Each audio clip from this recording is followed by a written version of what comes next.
Go.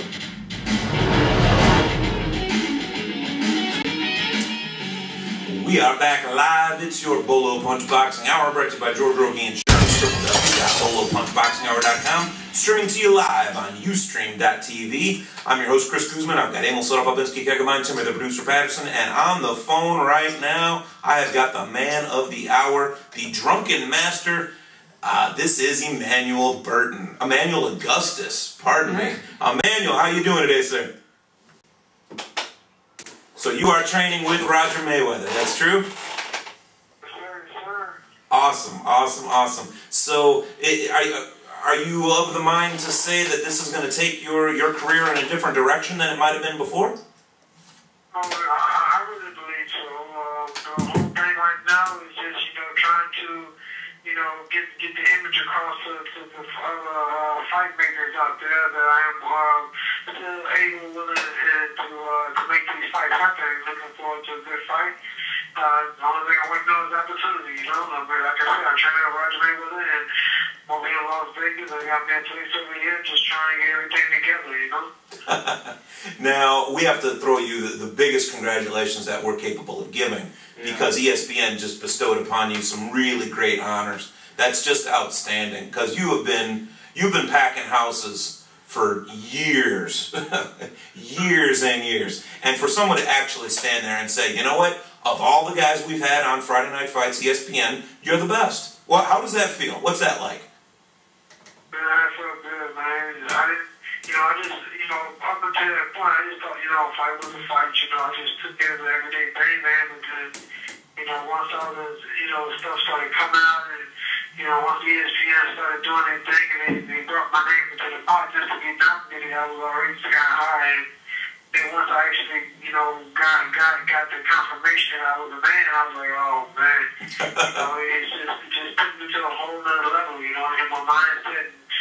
I kind of feel like, somebody that want an Emmy, Like, it's one thing to be nominated for the Emmy, something else to actually win it. So, it's like my mind is kind of on that level, but now it's like, I'm looking for a chance to make good of that, Yeah. Yeah, it's nice that not only did you get nominated, and it wasn't writers from ESPN that chose us, it was the actual fans that chose you for this. Oh, really? Because I was really kind of, I didn't quite understand, because I know they had, like, the voting thing that was going on, and so that was another thing. So it was like, I was kind of like wrestling with myself in a sense, trying to get the feel on exactly how it would go, so I definitely got to send big shout out, man, and thank you, man, to all the fans out there, man, that voted for me on that. That's good that you're able to do that. That you're able to do that and willing to do that.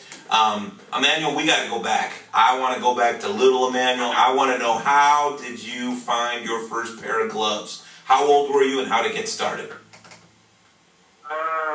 First, now you call them trouble, Steve. Oh. I don't know, about 17 years old. Oh, okay. I've been fighting a while before then, but, by the time I stepped into the amateur ring, I was 17, and, stayed at amateur for about, a good 2 years. I made the nationals both years, but, that's about as far as I went with that, and, I turned 19, and I turned pro, and, I just been doing my thing, trying to get in, trying to get in good, make a name for myself, become a world champion, Of course, of course. What was the reason that you got into the ring? The reason I got in the ring, to be truthful, which is, kind of keep myself out of trouble, I didn't have that many good opportunities. I wasn't facing that many good opportunities to actually make something productive of myself. I'm one of those cases, man, to where, it's kind of, do or die, I wasn't that bad, but I wasn't that good either as far as my status and where I was at, fresh out of high school, didn't really fly with, didn't really graduate with flying colors, so I really didn't have much going for me other than just to be another person in the workforce, So boxing was, one of the only things I was really good at, fighting and stuff, so, I decided, hey, since fighting is something that's really going for me, because see how far I can take it, I'm going to keep me out of jail, I'm straight with that. Did you have someone that pulled you into the gym, or did you just decide to go there on your own?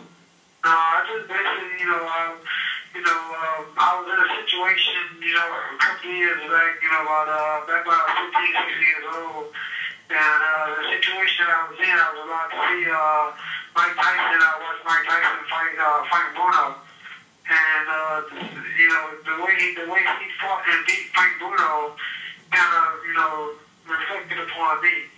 Wow. Because even though I wasn't boxing at that time, I was still fighting. And everybody that was fighting was bigger than me. Okay. I wasn't knocking them out, but I was making them back down, and they was giving it up. So, in the end, it was like, I kind of related myself to Mike Tyson in the sense as far as the size, fighting bigger guys and beating them. Well, I can mark that off. I can mark that off my list of questions. As far as who motivated you and what was the fight, because every fighter's got one fight that they saw that they remember that really got them excited about it, and you just answered that one for us. You're making my job easy, man. I'm sorry, what? You're making my job easy. No. You're answering my questions before we ask them. That's good. Oh, okay. That's a good thing. No, thank you. No, that's a good thing. So, lots of things have been written about you over the years. I mean, positive things and negative things. The positive things are that obviously you bring so much excitement to the ring with your dancing, your off-the-wall antics, your juking and jiving, your feints and all this swaying back and forth. And then other people will detract and they'll take away from you by saying, well, but look at how many losses he has. So what do you say to the people that are right on the line? They don't know. They know that you do the wacko things in the ring with the dancing and everything, but they also see the losses. How do you want people to think of Emanuel Augustus, the boxer? Well, right now, I'm actually trying to work to build that up, man, because, those losses that I had in my career, man, it really, I'm pretty sure you have a lot of fighters that are saying, they got robbed, this, that, and the other. I just really want to be able to, look at those losses as a learning experience, man. Sure. Look at all the good things that I have accomplished, from boxing and from myself as well. I really don't want to continue to linger on those bad things in my boxing. I really want to look forward to good things because I have so much. I feel like I have so much left to give to boxing. I'm not punch drunk yet. You know what I mean? I know my name. I know how to talk clear. So these are the things that I feel like I have going for me. I'm training with Roger Mayweather. I got City working with me. I just won a title over in Australia, man. So it's like, I have all these good things going for me, and I think that these are the things that she really be focused on, because after all the stuff that's happened to me so many years ago, which is the case, because so many years ago, that now I'm starting to pick up. I'm starting to, I guess you could say, mature at a more respectable atmosphere. Yes. Well, Micky Ward, that's what I'm focusing on, just moving on to bigger and better things, I heard an interview with Micky Ward, and he said that's kind of a sign of respect when you fight a fighter, that you don't do that puppet stuff in the ring when you're fighting someone that's a little bit tougher. Well, definitely, man. And that fight with Micky Ward, man, oh my goodness, I take my hat off to that man. I want to be like him when I grow up. I'll tell you right now, Emanuel, I mean, you are one of those guys that can truly hold his head high, because the three of us were in Canastota, New York at the Boxing Hall of Fame 3 years ago, probably. We were interviewing Micky Ward. He came over to our tent and he sat down with us. We interviewed him and we asked him the common question, who's the toughest fighter you ever fought? And he had just finished his third fight of the trilogy with Arturo Gatti. And they had just lit the world on fire with that trilogy. I mean, you know what I'm saying. So we were all expecting Micky Ward to say Arturo Gatti, and he didn't. He said Emanuel Augustus. He said, that man is crazy. He said, I don't ever want to fight him again. I'm glad we're friends. That's what he said. I'm going to tell you what, man. He is a valued friend. I spoke to him a couple of weeks back, man, see how he's doing and everything. And you know, I have none of the utmost respect for Micky Ward, man. The fight that we put on, you know, to me, I'm kind of glad that we had that fight because now it kind of put us on a better mutual understanding of each other, you know. But, you know, sometimes that's what it takes, you know. But, you know, Micky Ward is one hell of a fighter, man, and you know, I take my hat off to him, man. The utmost respect for him. Both of you came out of that fight. Huh? Both of you came out of that fight raised up a little bit. Very much so. Maybe a little bit for me, but, you know, again, I'm still in it, so I have to be able to, you know, every time I step into the ring, I have to be that much higher up, you know, every time. So, you know, right now, it's almost like, based on how my career's been going, it's almost like you know, the way I look at it, like in a form of disrespect, you know, because I haven't really been able to do my job, take care of my business in the ring to really use the fight with me and Micky Ward to prepare myself, you know? Yes. It's like, you know, the fights that I get when I lose or whatever, you know, it's like I've been losing too much to really win. You know, it's like nothing as good as it coming out of it, you know, because I'm losing these fights that I'm supposed to be winning. It's like, it's kind of making it, the way I'm looking at it, the way I'm seeing it through my own eyes, is like I'm almost insulting the memory of the fight between me and Micky Ward. You know, like that fight between me and Micky Ward was a fluke. You know, and that's, you know, it's, I'm trying to think of the word, is inconsistency. True. You know? True. And you know, I don't want to be remembered for that. I want to be remembered for putting on good fights like that with Micky Ward. Sure. I want to be remembered for actually making it in boxing, achieving my goals, you know, and getting out where all my brains, all my senses, you know? Of course, of course. Where did the drunken master, the puppet dancing, whatever you want to call it, where did that come from? Because everything that's a little different that a boxer does came from something. Were you watching? I mean, were you watching a dance show one day? Were you watching the Soul Train? Were you watching the cartoons? Where did this come from? To be truthful, it came from at least two different spectrums. It came basically because of my attitude towards boxing at the time, and it also came from video games. I'm a big Tekken. I love Tekken. There's a video game called Tekken. Of course. Because basically is one of the characters off that game that I kind of more or less kind of molded to in a sense, and I just took it from there and it became my own thing. You know, it's not exactly like this because the guy that I kind of got it from was he practiced capoeira. That's excellent. In the boxing ring, you know? No. You don't want to go kicking a guy. Huh? You don't want to go kicking a guy in the boxing ring, no. No, we'll put you in the MMA ring, maybe. No, I'm not flexible either. So oh, okay, all right. Tapped out, you know? Well, we're going to ask you about MMA in a second, so be ready for that. So, okay, come on with it. Well, I mean, when was the first fight that you started doing that, the Drunken Master thing? What was the first fight that you used that in? Do you have any idea? Do you remember? To be honest with you, I really don't. I remember doing it in the gym first. I remember one day I was just in the gym sparring, and you know, it came out in the gym, and I was surprised because it really worked. I didn't do much, but I did. I knew what I was doing, but it just came out and it worked. I didn't get hit because really it was used as a defensive mechanism as far as an offensive.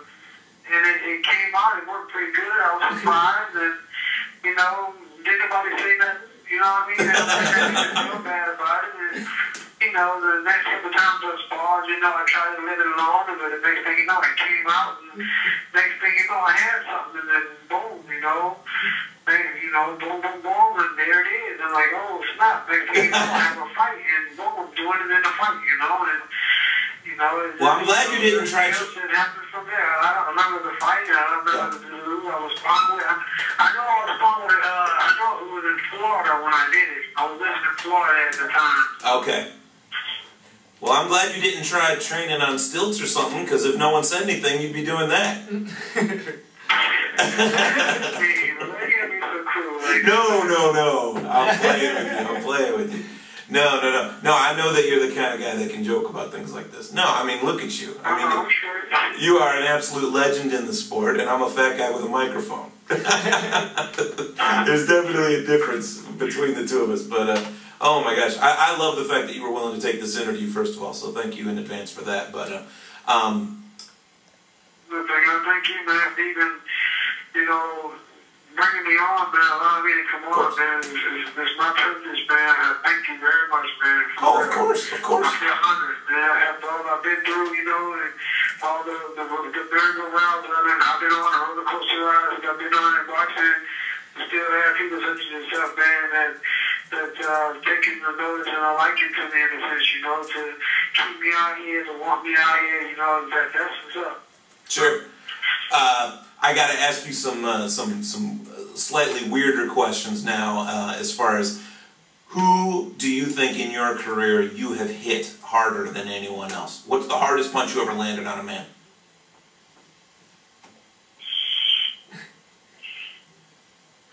I don't know. I'd have to say anybody that actually knocked out.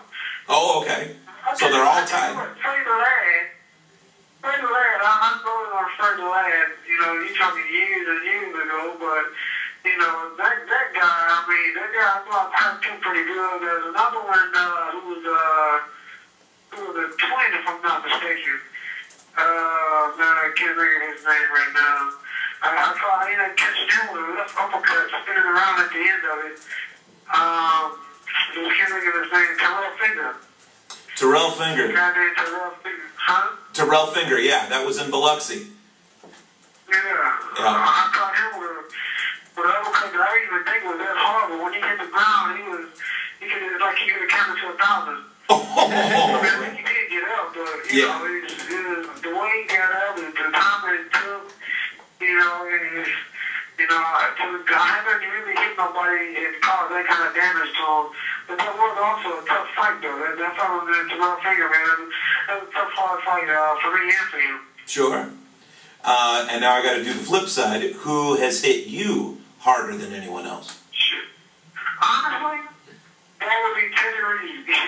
That was a toss-up between Teddy Reed and Micky Ward. Oh, okay. But Teddy Reed, he got the contact. The difference between Teddy Reed and Micky Ward is that Teddy Reed has got, I don't know George Foreman. I don't know how he punched, but I would, you know, consider that to George Foreman. It's like, to me, when he hit me, it was more like a clubbing punch, like a bump. You know, like a thud. You know, there wasn't really no pop, no snap, no small hands, you know what I mean? It's like somebody just took a bat gloves on a bat and just shoved it at you, you know? Oh, okay. As opposed to a hammer. Okay. So Teddy Reed was the man. Okay. Oh, geez. I got to ask you, what is there any sort of a ritual, anything you do right before you fight? Do you go in there and, you know, kill a chicken? Do you go in there and have a favorite blanket? Do you sing a favorite song? No, my thing is, I just, you know, just post my feet up. You know, put some music on, post my feet up, you know, make sure elevate my feet higher in my head, put my music on, and just put my mind into the fight, man. I'm not really into all that training before the fight. You know, to save my energy, you know, for the ring itself, for the fight itself, you know. Absolutely. So if I do anything, it's light, easy, nothing hard, nothing dramatic. Just, you know, get in there and save all my energy for the ring. You know, I've done all my training at the gym, you know, so I'm ready for the fight. You know, I just want to recuperate as much energy and strength as I can, and make sure my mind is ready. Sure. Which has really never been a problem for me for these fights. So, you know, just keep that rhythm, keep that pattern going, you know. And I look forward to becoming the world champion. You know, something I've always longed for. You know, it's just unfortunately, it's just every time I think I'm in a position for it, you know, it disappears on me. So, you know, this is my last chance. You know, I'm 33 years old. You know, and you know, time is steady ticking. You know, I'm getting, I guess you can say, I'm getting too old for this. You know what I mean? So, no, I'm gonna make the best out of it. I'm gonna give it everything I got. I'm gonna be, like I said, I'm gonna be a very good trainer. I'm gonna with it, and I'm putting my heart and soul into it. Absolutely. You know, and that's what it's all about. Well, George Foreman won the heavyweight championship at 45. You've still got 12 years, man. Yeah, but no disrespect. I mean, come on. Apparently, it's easier for these guys the bigger they are, the longer that they can live. Sure. In the ring. For these guys, for me, fighting at 140 pounds, these punches add up, you know what I mean? These things add up. These things become more dangerous. It's much easier to deal with, Of course. I want to be able to talk to my kids and play with my kids. I don't we talk on baby talk, No, I know what you're saying. Well, after you get done inside the ring, is there a chance that you're going to be working somebody's corner? You going to be a trainer? What do you want to do? To be honest with you, man, right now, my mind really and truly is on boxing. I mean, sure. Don't get me wrong, man. I would love to train fighters. I don't really know if I have the mindset to be a manager or whatever. But if I can train fighters or manage fighters or promote fights or whatever the case may be, I have to cross that bridge when I get there. Right now, my mindset, I'm being kind of selfish right now because I really want to take the rest of my career. I want to take it as far as I can take it, Of course. And that's really what's on my mind. Is just, I want to win. I want to start winning these fights, man. I got right now. I've got a 3-win streak going. The third fight was a title fight. And I just want to keep it going. I want to build these wins up, man. I want to be able to accomplish in the ending part of my career what I was unable to accomplish in the beginning part of my career. Well, I wouldn't really call that being. Once my career is finished, then we'll see, what types of doors are open, what types of options are available. I got you. Yeah, I wouldn't really call that being selfish. I think that's being what do you call it?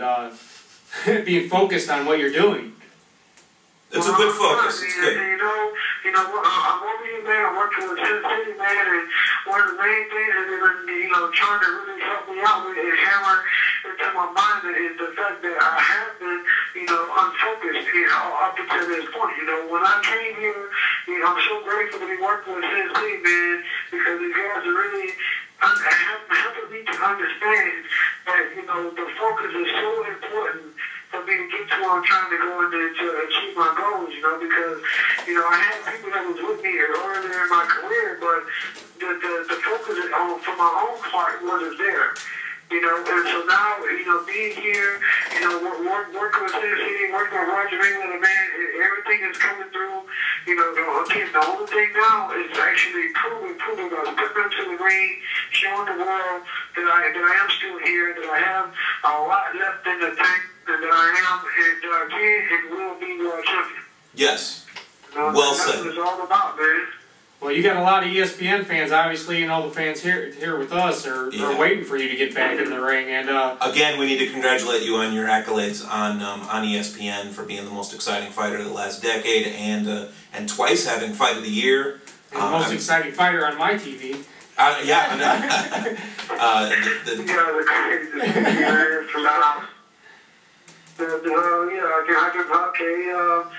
Most definitely, man.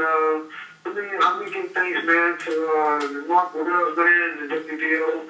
I definitely got to give big shout out, man, to ESPN and the ESPN 2 family, Cincinnati Sports Entertainment, Roger Mayweather, Terrible Casino, man, over here in Vegas, and all the fans, man, for all their support, man, and you guys, man, for bringing me on your station, man, on your network to do this here on the radio, man. Well, everyone loves you. Everyone loves you everywhere you go, Emanuel. I've got a question here from the internet. One of our listeners wants to know. They're from Connecticut. They obviously want to know, are you ever going to fight at Mohegan Sun in Connecticut again? They want you back. Apparently, I'm willing, able, and ready. They get in touch with us with my boxing advisor, Sin City. We'll see what happens. Well, maybe this listener is the guy that wants to fight you. I don't know. I'm looking forward to fighting again. I've been back I've been in Australia for like the last year. Now I'm back over here in America, man. I'm just, I'm ready to, get back on in the flow of things, and, the people right now that are helping me get that band will be the Cincinnati Sports and Entertainment. So, I feel like as soon as they get calls, respectable calls for respectable fights, you know, the sooner I actually be able to get back in the ring and do something. Well, you know, this is what I'm living for. You know, I'm sleeping, dreaming and stuff. I'm training hard. You know, Roger Mayweather seems, you know, pretty impressed with the way that I've been doing things, and you know, he seems to be relatively impressed with the way I've been doing things. So, you know, everybody's just waiting to see how long it's going to take for somebody to take me seriously enough to give me a good fight. Oh, they will. They will. If for no other reason than to get your name on their resume, and that's when you shock the world. That's how these things happen. They take you lightly. I hope I think that people over here, they know I'm back, they know I'm here. I just think that, you know, right now, you know, the way that things are being done, because I had poor representation up until this point, that people would put me in situations to where, you know, I ended up having to take a fight on 2 days' notice, things like this. But I'm trying to show these people that, you know, I'm serious, you know what I mean? I'm serious, I really want to make it, I want to do something. I can't take these old last-minute fights for $2 a fight. You see what I'm saying? Yes, I do. I mean, they really gotta show me better respect. I don't know if I should say this. I hope it doesn't be taken the wrong way. But it's like, you know, people say that, you know, they look at me like this, you know, with such a high esteem, you know, when they speak to me, but yet when they offer me fight deals, they offer me, you know, basically trying to pay me $1 fight, $1 for a fight. Well, this game is all about butts in seats, and you put butts in seats. That is the bottom line with boxing. I tell you what, somebody needs to tell these tomorrow. You know, I'm with you. You know, I feel like you feel, but then, you know, these people out here that's making these fights that's happening, you know, they're seeming to think that I'm unable to do this, unable to do this, you know? Yes. No. I'm with you. I feel like, you know, people know that I'm going to fight. I feel like, you know, you'll get a good number of people. I'm not going to say it'll be packed. You know, I'm not going to blow smoke up my own engine. But hey, I wouldn't be surprised either. You know, especially after doing this here with them being Micky Ward. I mean, the way I see it, you know, I've got 2 great matches on my belt, which is fighting Micky Ward and fighting Floyd Mayweather. Yep. So if those 2 things, you know, aren't good enough to fill the seat and the promoter's eyes, man, I don't know what it is. Well, you also fought David Diaz and Antonio Diaz too, two former champs as well. You got a lot of championship gold, a lot of guys with belts that you have fought, whether they had belts at the time or later on after they fought you. But bottom line, we're running out of time here, Emanuel. I'm sorry, but we want to talk about the fact that you're going to be fighting in New South Wales, Australia, on November the 15th. We do not have the name of your opponent as yet. I'm not even sure if you know the name of your opponent yet, do you? I don't even know about that fight. I've been over here training for the last 2 months. So, okay. You know, I'm just here to fight. You know, I'm looking for fights anywhere. I'm looking for big fights anywhere. And chances are, like I said, man, I got this belt that I just won. You know, over there, you know what I mean? So chances are I'll probably be defending this title. Sure. You know, unfortunately I have to gain some weight to do it, but I'm trying, you know, I gotta keep busy. I'm trying to make my mark and in boxing on a good note, you know. And absolutely. Right now, you know, even though I have this belt, man, you know, and that is a great focus that's going on right now. Another great focus at the moment too is gelling properly with Roger Mayweather, so that, you know, everything comes in great. You know, I'm not trying to, I am in no way trying to disrespect the title that I just won. Absolutely not. No. I don't think you would have paid the sanctioning fee if you didn't want that title. True. No, well done. You have represented your sport beautifully, and your sport is going to reward you back if you keep winning the way that you have been. Congratulations on your winning of the WBO Oriental welterweight title, and whatever your next fight is. You've got friends here in the Chicagoland area in Bolo Punch Boxing Hour. We love you. Hopefully we'll get a chance to meet you in person sometime. I look forward to the opportunity, and thank you guys for having me on. No problem, Emanuel. We love you, and we'll talk to you soon. Emanuel Augustus, the Drunken Master.